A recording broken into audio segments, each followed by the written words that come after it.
আমার একটা জিনিস কথা কইতাম আমি ব্যবসা করি আর আজ এখানে বড়াইল গ্রাম প্রায় 25-26 বছর পড়ে গেছে।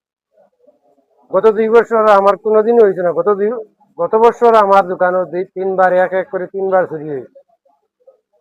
2 মাসের ভিতরে তিনবার চুরি হয়েছে, বলে কোনো সূত্রপাত ধরতাম পারি না। এই সেই কোনো মানুষও দেখাইলাম, ওনারও দেখাইলাম, কোনো কিছু পাওয়া যায় না। কিভাবে ঢুকে বা কি সামান নেই এটা বোঝা যায় না। গত 1 বছর গেছে, কোনো ফ্রি ভাবে কোনটা বোঝা গেছে না। গতকাল রাত্রে আবার দোকান লাগাইয়া বলা লাগাইয়া বাড়িতে গেছি, সব কিছু ঠিকঠাক দেখে গেছি। রাত্রে আবার দোকানওয়ালা ঢুকিয়া কিভাবে ঢুকলো কোনো পাওয়া যায় না। আমার ফ্রিজের উপরে 2-3টা পাওয়ার ফাড়া চিহ্ন পাওয়া গেছে। আর সব কিছু দোকানের সব ঠিকঠাক আছে।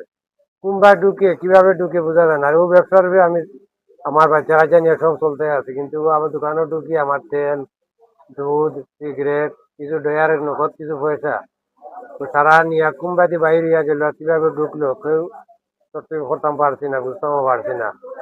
এই ব্যবসা রেখে আমার বা দুশ্মনীও করে বারবার আমার এই 2 বছরে 3 বছরে প্রায় আমার 4বার দোকান চুরি হয়ে যাচ্ছে। তেমনি চুরি করে কোনো সূত্র ধরতাম পারি না কিভাবে ঢুকে।